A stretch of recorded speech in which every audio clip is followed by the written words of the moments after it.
السلام علیکم ورحمۃ اللہ وبرکاتہ۔ بسم اللہ والصلاة والسلام علی رسول اللہ، اما بعد فاعوذ باللہ من الشیطان الرجیم، بسم اللہ الرحمن الرحیم۔ تفسیر القرآن الکریم، سورۃ النحل، مکیہ۔ اس کی ٹوٹل آیات 128 ہیں اور اس کے رکوع 16 ہے، اور یہ مکہ مکرمہ میں نازل ہوئی، اور اس کا آغاز کچھ ان الفاظ سے ہوتا ہے: بسم اللہ الرحمن الرحیم، أتى أمر الله فلا تستعجلوه سبحانه وتعالى عما يشركون۔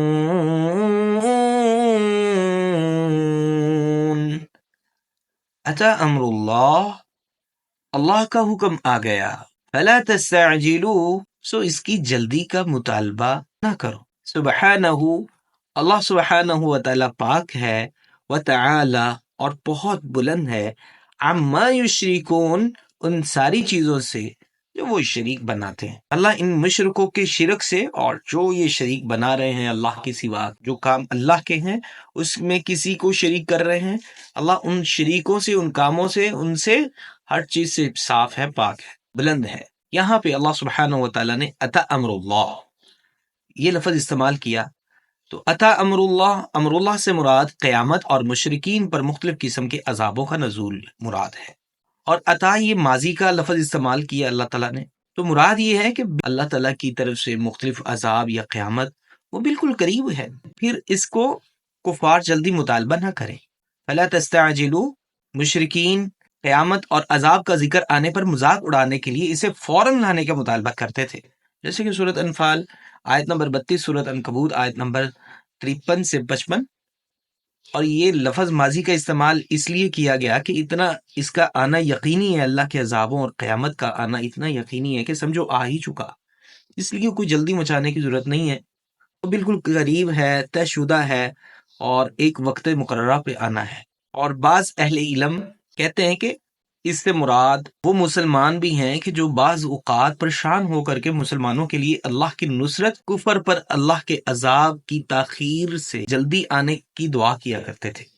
جیسے آج بھی حالات کیا ہیں، مسلمان پریشان ہوتے ہیں جس طرح ان کے اوپر میں ظلم و ستم ہو رہے ہیں، اور وہ دعائیں کرتے ہیں مسلمانوں کی جلد سے جلد مدد نصرت فرما دے اور کفار پہ فی الفور عذاب لے آ، جیسے کہ اللہ سبحانہ و تعالیٰ نے سورۃ البقرہ کی آیت نمبر 214 میں فرمایا: حَتَّى يَقُولَ الرَّسُولُ وَالَّذِينَ آمَنُوا مَعَهُ مَتَى نَصْرُ اللَّهِ أَلَا إِنَّ نَصْرَ اللَّهِ قَرِيبٌ۔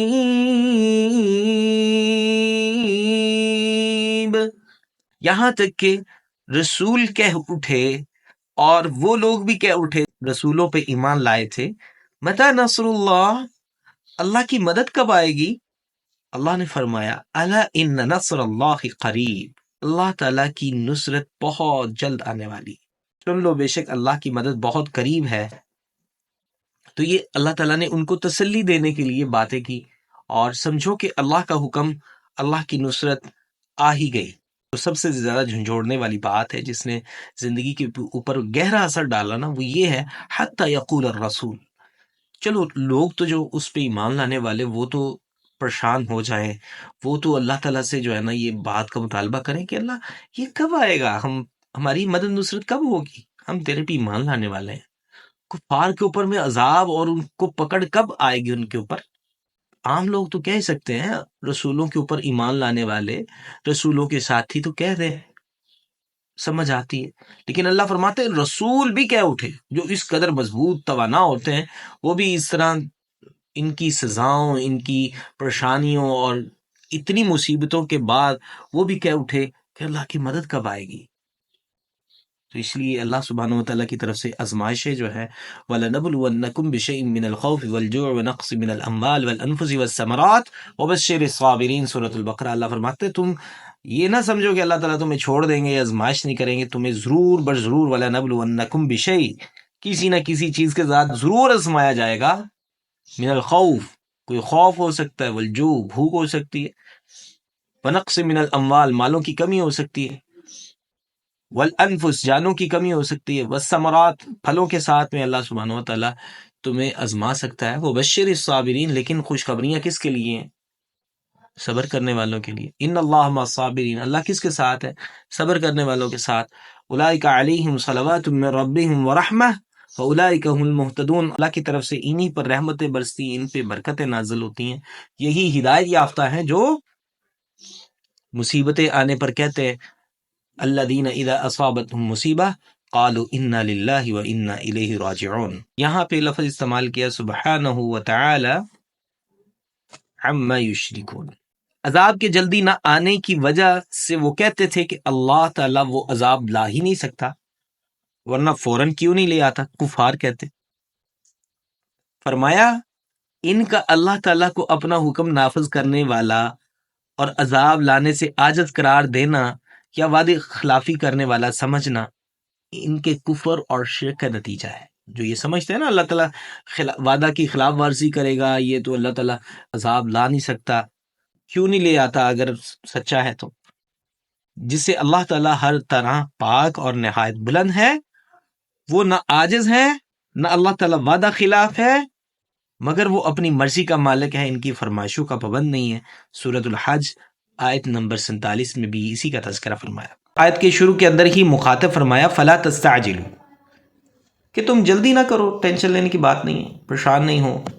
کفار کو بھی کہا، مسلمانوں کو بھی کہا کہ فلا تستعجلوا، تم اس کے جلدی آنے کا مطالبہ نہ کرو۔ آیت کے آخر میں مشرکین کا ذکر فرمایا سبحانہ وتعالی عما یشرکون، وہ اس سے پاک ہے، نہایت بلند ہے جو وہ شرک کرتے ہیں۔ مقصد یہ ہے کہ یہ لوگ اس قابل ہی نہیں کہ ان کو مخاطب کیا جائے۔ اللہ تعالیٰ نے یہاں پہ جو ہے ان کے ساتھ میں اس قدر سختی کا رویہ رکھا کہ اللہ تعالیٰ نے شرک کی قباحتوں کو تو ذکر کیا لیکن ان مشرکین کا نام نہیں لیا۔ ينزل الملائكة بالروح من أمره على من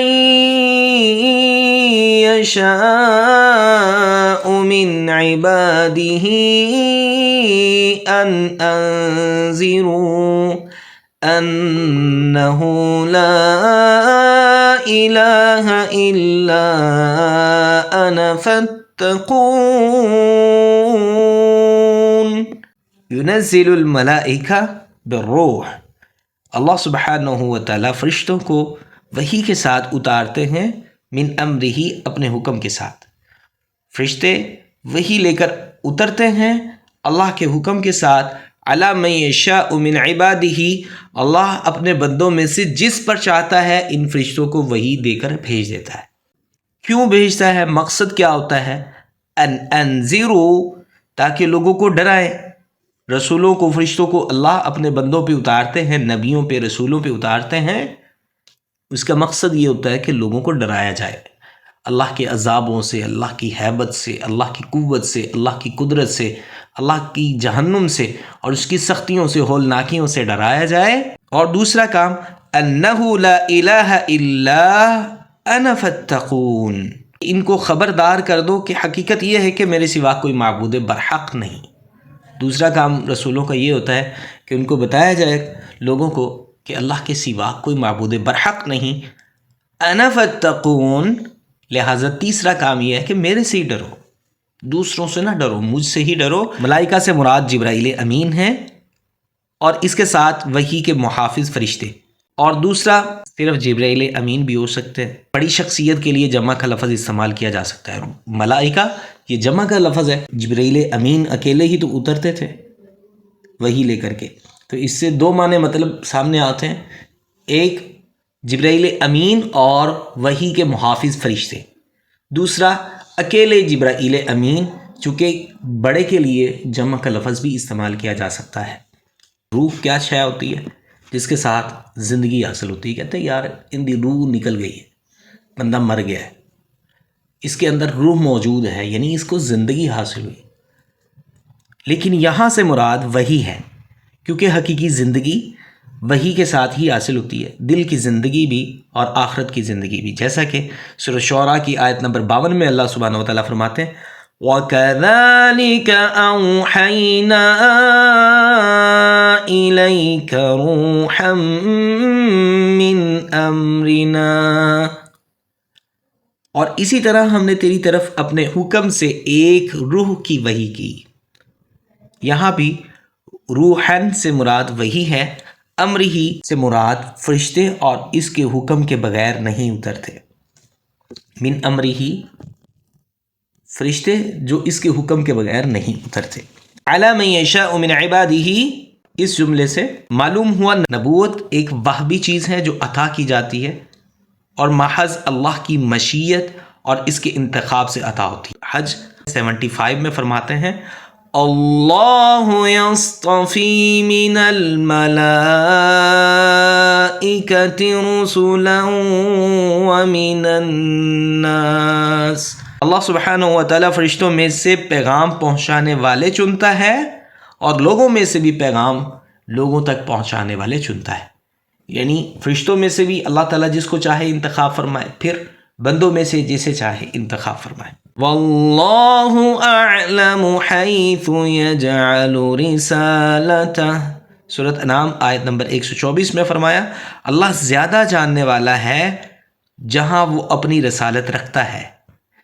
یہ اپنی ریاضت یا چلہ کشی سے حاصل ہونے والی چیز نہیں ہے، جیسے کہ قادیانی دجال گمراہ لوگوں کا دعویٰ ہوتا ہے کہ یہ جو ہے نا چلہ بازی یا محنتوں کے ساتھ میں یہ نبوت حاصل ہو جاتی ہے، انسان نبی بن سکتا ہے، اپنی جتنی مرضی محنتیں کر لے، انسان اللہ کی مشیت کے ساتھ ہی، یہ ایک وہبی علم ہے، عطا کیا جاتا ہے، کسی کو کسی کی محنت کی وجہ سے نہیں ملتا، اللہ جسے چاہے اس سے چن لے، اسے عطا کر دے۔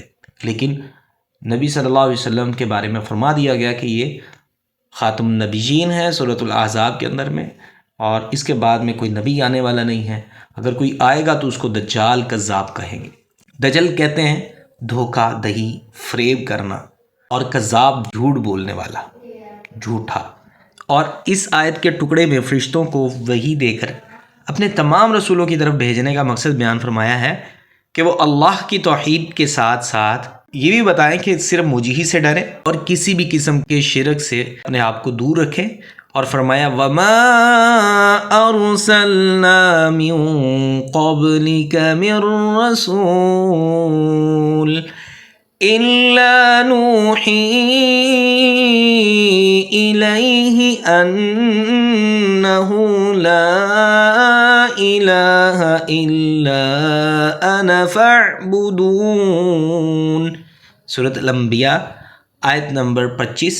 اور ہم نے تجھ سے پہلے کوئی رسول نہیں بھیجا مگر اس کی طرف بھی یہی وحی کی کہ حقیقت یہ ہے کہ میرے سوا کوئی معبود برحق نہیں، سو میری عبادت کرو۔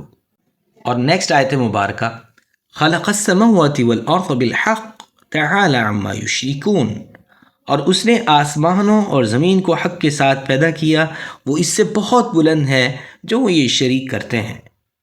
خلق السماوات والارض، یہاں سے اللہ سبحانہ وتعالیٰ نے اپنی توحید اور قدرت کے بہت سارے دلائل نہایت عمدہ اور انوکھے انداز سے شروع فرمائے۔ یہ اللہ سبحانہ وتعالیٰ کی توحید کے دلائل ہیں۔ بالحق، باطل کے مقابلے میں حق کا لفظ استعمال ہوتا ہے، لیکن یہاں معنی مراد ہے حکمت، یعنی زمین و آسمان کی پیدائش بے شمار حکمتوں پر مبنی ہے، یہ کوئی کھیل یا فضول اور بیکار کام نہیں ہے، جیسے سورۃ ابراہیم آیت نمبر 19 سے 20، سورۃ صاد 27 نمبر آیت، اور سورۃ الدخان آیت نمبر 38 سے 39۔ سب سے پہلے اپنی وحدانیت کی دلیل کے طور پہ زمین و آسمان کا ذکر فرمایا، کیونکہ یہ ساری دوسری مخلوقات سے بڑی مخلوق ہے اور سب پہ حاوی ہے، جیسے سورۃ مومن کی آیت نمبر 57 میں فرمایا لَخَلْقُ السَّمَاوَاتِ وَالْأَرْضِ أَكْبَرُ مِنْ خَلْقِ النَّاسِ، یقیناً آسمانوں اور زمین کا پیدا کرنا لوگوں کے پیدا کرنے سے بہت بڑا کام ہے۔ زمین و آسمان کی تخلیق کو بطور دلیل پیش کیا اپنی توحید کے لیے، تو دوسری جو دلیل پیش کی وہ یہ ہے خلق الإنسان من نطفة فإذا هو خصيم مبين. اللہ سبحانہ و تعالیٰ نے انسان کو ایک قدر سے پیدا کیا، پھر اچانک وہ کھلم کھلا بہت جھگڑا کرنے والا بن گیا.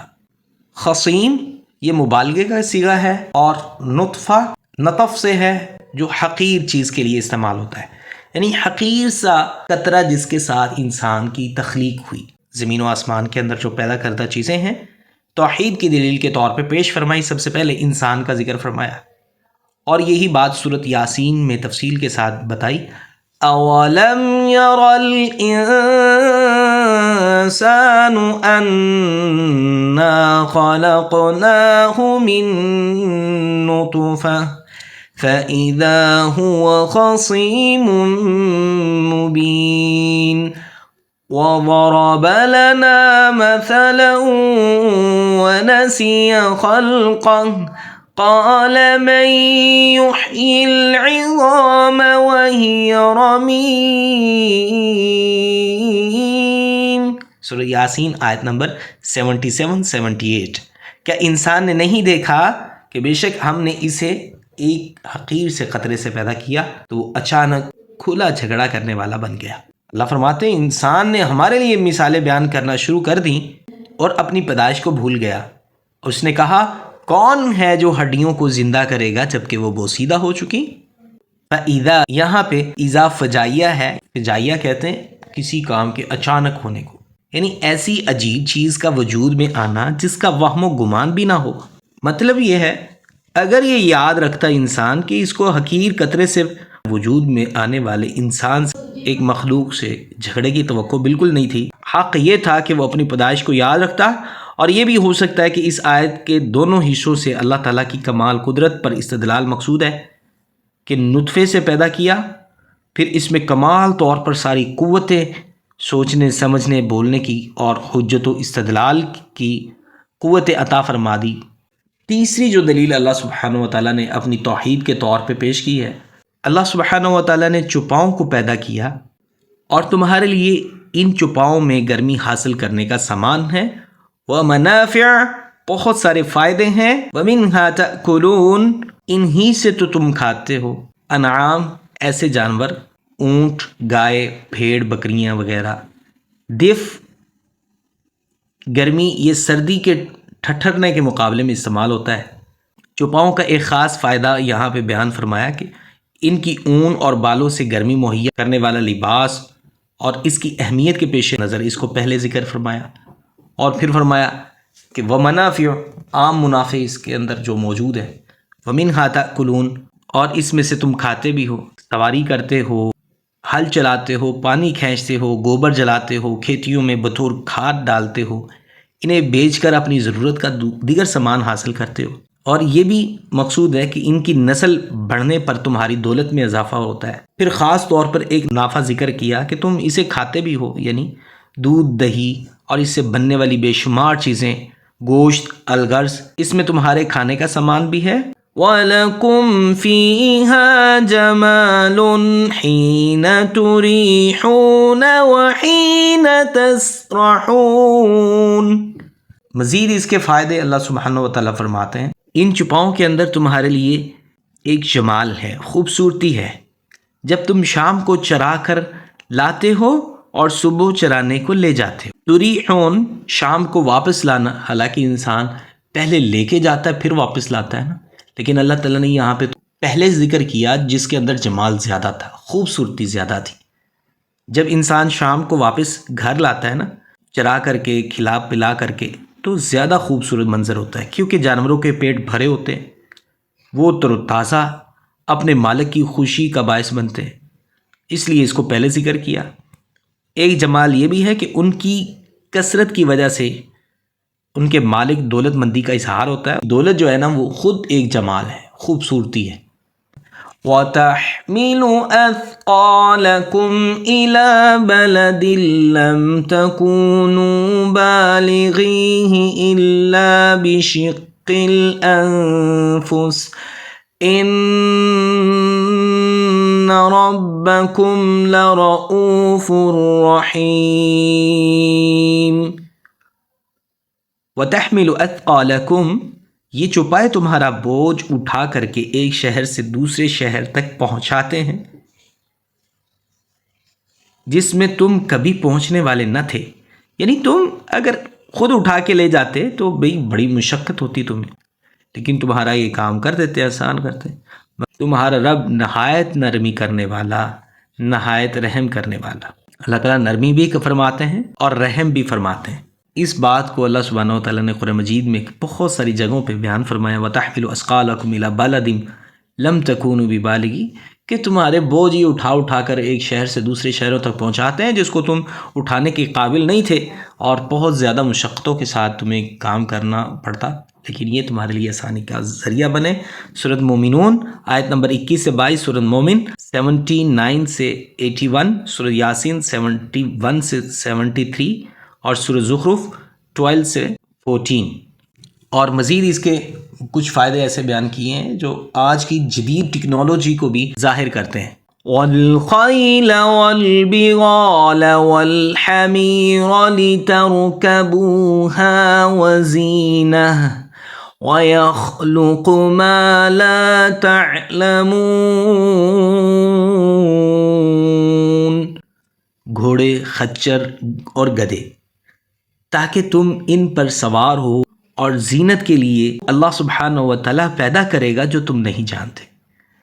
یہاں پہ دو مقاصد ان چیزوں کے بیان کیے ہیں۔ اللہ سبحانہ و تعالیٰ نے خیل، بغال، حمیر، گھوڑے، خچر، گدھے کیوں پیدا کیے؟ تاکہ تم ان کے اوپر میں سواریاں کرو اور وہ تمہاری خوبصورتی کا ذریعہ بنے۔ اللہ تعالیٰ سواریوں اور خوبصورتی کے ذرائع، وَيَخْلُقُ مَا لَا تَعْلَمُونَ، وہ کچھ پیدا اللہ تعالیٰ کر دے گا جو تم نہیں جانتے۔ ان جانوروں کے علاوہ جن کا ابھی ذکر ہوا، جو اوپر ذکر ہو چکے، اللہ تعالیٰ تمہارے لیے وہ چیزیں پیدا کرتا رہے گا جو تم نہیں جانتے۔ اس میں بے شمار حیوانات بھی شامل ہیں جو اللہ تعالیٰ نے نئے سے نئے پیدا کرتا رہتا ہے، کبھی مختلف نسلوں کے ملاپ سے، کبھی عصر نو صحراؤں، جنگلوں، سمندروں اور انسان کی تجربہ گاہوں میں، اور قیامت تک ایجاد ہونے والی سواریاں اور مشینیں جو آیت کے نزول کے وقت موجود نہ تھیں، جس میں گاڑیاں، ہوائی جہاز اور انجنوں پہ چلنے والے ہوائی جہاز، اور سب اسی میں شامل ہیں۔ اللہ تعالیٰ بھی بہتر جانتا ہے کہ مزید کیا کیا ایجادات ہوں گی، اس کے علاوہ بھی اور بھی کیا ایجادات ہونے والی ہیں، وہ اللہ سبحانہ و تعالیٰ نے اسی جملے میں وَيَخْلُقُ مَا لَا تَعْلَمُونَ، کہ وہ اللہ تعالیٰ پیدا کر دے گا جو تم ابھی نہیں جانتے۔ انہیں مبہم رکھا، ان تمام چیزوں کا نام تو ذکر کر دیا، لیکن اس کے ساتھ کچھ ابہام بھی رکھا۔ اس کا مقصد کیا تھا؟ اگر نام لیتے تو بہت سارے لوگ شاید انکار کر دیتے، کہ لوگ جس بات کا علم نہیں رکھتے اس کی مخالفت کیا کرتے ہیں، اس کو نہیں مانا کرتے۔ اللہ تعالیٰ نے اشارہ اس لیے بھی دیا ہے کہ لوگ نئی ایجادات پر سواری میں کوئی حرج نہ سمجھیں، اور ہمارے بزرگ تو اونٹوں، گھوڑوں پر بھی سواری کیا کرتے تھے، اور قرآن نے انہیں ذکر کیا۔ تو بہرحال یہ جتنی بھی چیزیں ہیں جو سواری کرنے کے لیے ہیں یا خوبصورتی کا ذریعہ ہیں، بہت ساری ایسی گاڑیاں موجود ہیں جو صرف اور صرف خوبصورتی بڑھانے کا ذریعہ بنتی ہیں۔ اور خچر گدھے کے گوشت کی حرمت پر تو سب کا اتفاق ہے۔ گھوڑے کا تذکرہ ہوا، اس کی حرمت کے اوپر میں، اس کے حرام کے اوپر میں لوگوں کا اختلاف ہے۔ رسول اللہ صلی اللہ علیہ وسلم کی صحیح احادیث میں اس کی حلال ہونا ہی ثابت ہے، اور بعض لوگ اسے حرام سمجھتے ہیں، اور ان کا کہنا ہے کہ اللہ تعالیٰ نے یہاں تینوں جانوروں کو سواری اور دوسرے جانوروں سے الگ ذکر فرمایا ہے۔ اگر ان کا کھانا حلال ہوتا تو سواری کے ساتھ انہیں کھانے کی نعمت کا ذکر ضرور فرماتے ہیں۔ اگر ان کی یہ دلیل کہ اللہ تعالیٰ نے ان کا جو ہے ذکر الگ فرما دیا، اگر یہ حلال ہوتے، جائز ہوتے تو الگ ذکر نہ فرماتے، یہ دلیل ان کی درست مان لیں تو پہلے جانوروں کے فوائد میں سواری کا ذکر ہی نہیں، تو پھر ہم کیا سمجھیں کہ وہاں پہ سواری کا ذکر نہیں ہے، تو جو پہلے جانور ذکر ہو چکے ہیں ان پہ سواری کرنا جائز نہیں ہے۔ تو یہ تو اپنی طرف سے معنی بنانے سے کوئی فائدہ حاصل نہیں ہوتا، جبکہ واضح دلائل اس کے اوپر میں موجود ہوں تو پھر ایسی دلیلیں اور ایسے بہانے اور ایسی چیزیں نہیں کی جا سکتی۔ اور اس کے اوپر میں تفصیل کے ساتھ لٹریچر موجود ہیں کہ رسول اللہ صلی اللہ علیہ وسلم نے خیبر کے موقع پر گدے کو حرام کرا دیا، گھریلو گدا جو ہے اس کو حرام کرا دیا۔ اسی موقع پر گھوڑے کے حلال ہونے کو برقرار رکھا۔ صحیح بخاری کے اندر میں جابر رضی اللہ عنہ سے روایت موجود ہے، رسول اللہ صلی اللہ علیہ وسلم نے گھریلو گدوں کے گوشت سے منع فرمایا اور گھوڑوں کی اجازت دی۔ صحیح بخاری حدیث نمبر 4219۔ اسماء رضی اللہ تعالیٰ عنہ بیان فرماتی ہیں، ہم نے رسول اللہ صلی اللہ علیہ وسلم کے زمانے میں ایک گھوڑا نہر کیا اور اسے کھایا۔ نہر کرنا جس طرح اونٹ کو نہر کیا جاتا ہے کھڑا کر کے، ٹھیک ہے، ذبح کرنا اور ہوتا ہے، نہر اور ہوتا ہے۔ یہ صحیح بخاری کے اندر میں 5510 نمبر پہ یہ موجود ہے اور صحیح مسلم کے اندر میں 1942 پہ یہ موجود ہے۔ اسی طرح جابر رضی اللہ عنہ بیان فرماتے ہیں، رسول اللہ صلی اللہ علیہ وسلم نے ہمیں گھوڑے کا گوشت کھانے کی اجازت دی، گھریلو گدے کے گوشت سے منع فرمایا۔ یہ جامع ترمذی کے اندر میں 1793 پہ موجود ہے۔ اور علامہ قاسمی رحمۃ اللہ علیہ بیان فرماتے ہیں کہ ابو داؤد اور نسائی وغیرہ میں خالد بن ولید رضی اللہ عنہ سے جو حدیث مروی ہے کہ رسول اللہ صلی اللہ علیہ وسلم نے درندوں میں سے ہر کچلی والے جانور اور گھوڑوں، خچروں، گدھوں کے گوشت سے منع فرمایا۔ اس کی سند جو ہے اس کے اندر مقال ہے، صالح بن یحییٰ، اور امام بخاری نے فرمایا فیہ نظر، اس شخص کے بارے میں دیکھا جائے گا۔ جب امام بخاری کسی کے بارے میں فیہ نظر کہہ دیتے ہیں تو اس سے مراد یہ ہوتا ہے ایسے راوی سے حدیث لینا درست نہیں ہے۔ امام بخاری رحمۃ اللہ علیہ کا تبصرہ حدیث، فرض کریں اس کو صحیح بھی مانیں، ہم نے 3-4 احادیث آپ کو شیئر کی ہیں، صحیح مسلم کے اندر ہے، جامع ترمذی کے اندر ہے، بخاری کے اندر موجود ہیں یہ احادیث۔ فقہ کی کتاب کے اندر صاحب ہدایہ نے ابو حنیفہ رحمۃ اللہ علیہ سے گھوڑے کی کراہت کو نقل کیا، حرمت نہیں، ٹھیک ہے۔ اور یہ فقہ حنفی کی سب سے بڑی کتاب ہے، جس کو یہ کہتے ہیں یہ قرآن کی مثل ہے، یعنی جس طرح قرآن مجید نے پہلی کتابوں کو منسوخ کیا، یہ ہدایہ نے بھی پہلی کتابوں کو منسوخ کر دیا، یعنی اس کو قرآن مجید کا درجہ دیتے ہیں یہ ہدایہ کو۔ تو اس کے اندر بھی ابو حنیفہ سے گھوڑے کی کراہت تو بتائی گئی ہے، حرمت نہیں بتائی گئی، اور اس کے اوپر میں ڈھیر ساری دلائل دیے جا سکتے ہیں۔ آپ کو یہ علم ہو کہ یہ معاشرے کے اندر پھیلی ہوئی غلط سوچ ہے، اور قرآن و سنت کے اس قدر واضح دلائل موجود ہیں۔ اور سورہ نحل کی آیت نمبر 8 سے وہ دلیل لیتے ہیں، اور وہ دلیل کیا لیتے ہیں کہ جی یہاں پہ ذکر ان جانوروں کا جو حرام ہے، تو لہٰذا اس لیے یہ بھی حرام ہے۔ اللہ تعالیٰ نے اس کو جو ہے نا 2 کاموں کے لیے استعمال کرنے کو کہا، اس کے اوپر میں سواری کرو اور یہ خوبصورتی کا ذریعہ ہے۔ آیت نمبر 5 کے اندر میں اللہ سبحانہ و تعالیٰ نے ان کو جانوروں کو ذکر کیا، اس کے اندر میں تو سواری کا ذکر نہیں ہے، تو مطلب ان 3 جانوروں کے علاوہ کوئی بھی سواری کے لیے جائز نہیں ہے۔ پھر یعنی ایسے طویلات کرنا ایسی صحیح احادیث کی موجودگی میں، جہاں پہ احادیث موجود ہے وہاں پہ اپنی عقل کی گھوڑے دوڑانا، یہ شریعت سے دور بھاگنے کی بات ہے، ٹھیک ہے۔ وزینہ، یہاں پہ ایک لفظ استعمال ہوا، اللہ تعالیٰ نے ان کو سواریوں کے لیے اور زینت کے لیے استعمال کیا۔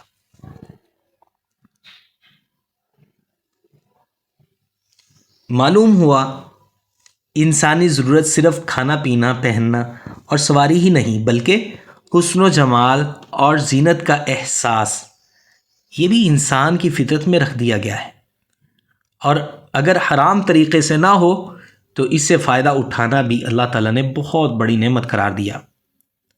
یعنی خوبصورتی یہ اللہ تعالیٰ کی بڑی نعمتوں میں اس کا شمار ہے۔ وَعَلَى اللَّهِ قَصْدُ السَّبِيلِ وَمِنْهَا جَائِرٌ وَلَوْ شَاءَ لَهَدَاكُمْ أَجْمَعِينَ، اور سیدھا راستہ اللہ ہی پر ہے۔ وَمِنْهَا جَائِرٌ، اور ان میں سے کچھ راستے ٹیڑھے بھی ہیں۔ راستہ سیدھا اللہ ہی کی طرف جاتا ہے، لیکن ان راستوں میں بہت سارے راستے ٹیڑھے بھی ہیں۔ وَلَوْ شَاءَ لَهَدَاكُمْ أَجْمَعِينَ، اگر اللہ چاہتا تو ضرور سب کو ہدایت دے دیتا۔ وَعَلَى اللَّهِ قَصْدُ السَّبِيلِ، چند انسانی ضروریات کا ذکر فرما کر سب سے پہلی ضرورت جو شیئر فرمائی وہ صحیح راستے کا اہتمام، کیونکہ یہ نہیں تو کچھ نہیں۔ اس لیے ہم ہر نماز میں یہی دعا فرماتے ہیں، اہدنا الصراط المستقیم، سورۃ الفاتحہ آیت نمبر 5، اللہ ہمیں سیدھی راہ پر چلا۔ قصد کا معنی سیدھا ہونا، سبیل کا مطلب راستہ، قصد السبیل سیدھا راستہ جس میں کوئی کجی نہ ہو، ٹیڑھ پن نہ ہو، اسے سبیل قصد کہتے ہیں۔ زندگی عطا کرنے والے نے خود راستہ متعین کر دیا تو مفکروں، فلسفیوں اور قانون سازوں کے دستور سازی یا قانون سازی کی تکلیف سے گزرنا، انسان کو اس سے گریز کرنا چاہیے، کیونکہ ان کا علم ہر چیز کا احاطہ نہیں کر سکتا، اس لیے ان کے بنائے ہوئے دستور قانون بدلتے رہتے ہیں۔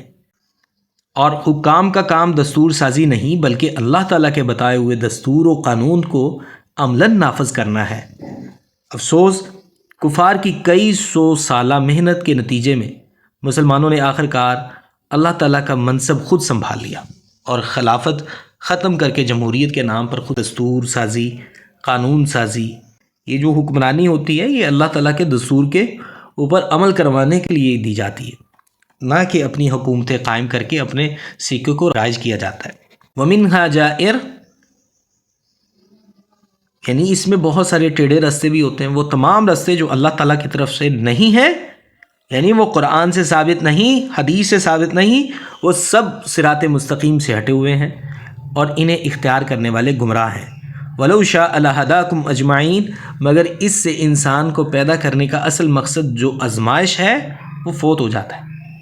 اگر اللہ تعالیٰ سب کو ہی ہدایت کر دے دیتے تو اللہ تعالیٰ نے جو ان کو اختیار دیا ہدایت اور گمراہی کے رستوں کو چننے کا، تو پھر یہ مقصد جو ہے ایک امتحان کا، چونکہ اللہ تعالیٰ نے جتنی بھی مخلوقات پیدا کی ہیں وہ سب کی سب چاہتے ہوئے نہ چاہتے ہوئے، خوشی کے ساتھ اور مجبوری کے ساتھ، ہر طرح اللہ کی مطیع ہیں، فرما بردار ہیں، اللہ کے حکم سے بڑی سے بڑی، چھوٹی سے چھوٹی مخلوق بھی ذرا برابر بھی سائڈ پہ نہیں جاتی، مگر جن و انس۔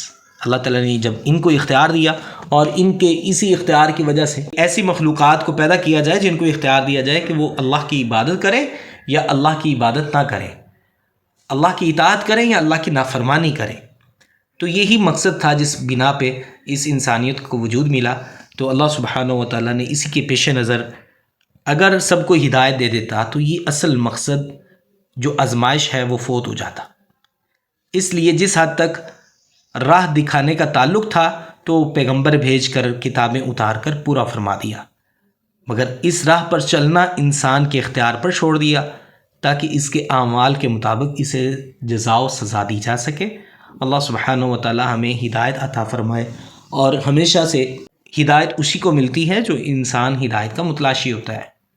اللہ تعالیٰ اس کو کبھی بھی ہدایت نہیں دیتا جو ہدایت کا متلاشی نہیں ہوتا، اور رزق بھی اسی کو عطا کیا جاتا ہے جو رزق کے لیے جدوجہد کرتا ہے۔ یہ دو چیزیں ایسی ہیں جو اس کے متلاشیوں کو ہی دی جاتی ہیں۔